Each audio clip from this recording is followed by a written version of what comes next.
Just to summarize where we've been, in the morning session, we discussed the extensive and impressive national action steps that many of us have taken and the collective efforts that we've made to reduce the amount of nuclear material that might be accessible to terrorists around the world.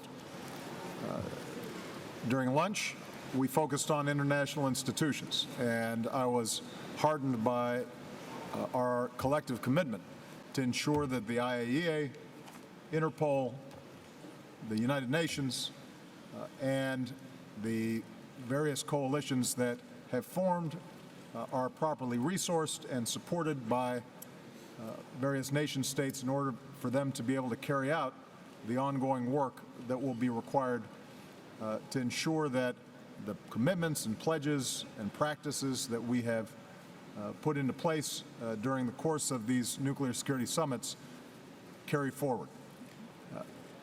This afternoon's session turns the focus on the terrorist networks themselves. It tells us the possible consequences of terrorists obtaining and using a weapon of mass destruction. Fortunately, as I've said this morning, no terrorist group has yet succeeded in getting their hands on a nuclear device. Our work here will help ensure that we're doing everything possible to prevent that.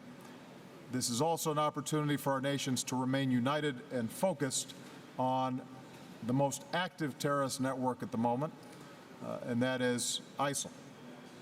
A majority of the nations here are part of the global coalition against ISIL. A number of our countries have been targeted by ISIL attacks. Just about all of our nations have seen citizens join ISIL in Syria and Iraq, so this is a threat to us all. In Syria and Iraq, ISIL continues to lose ground. That's the good news. Our coalition continues to take out its leaders, including those planning external terrorist attacks. They are losing their oil infrastructure. They are losing their revenues. Morale is suffering.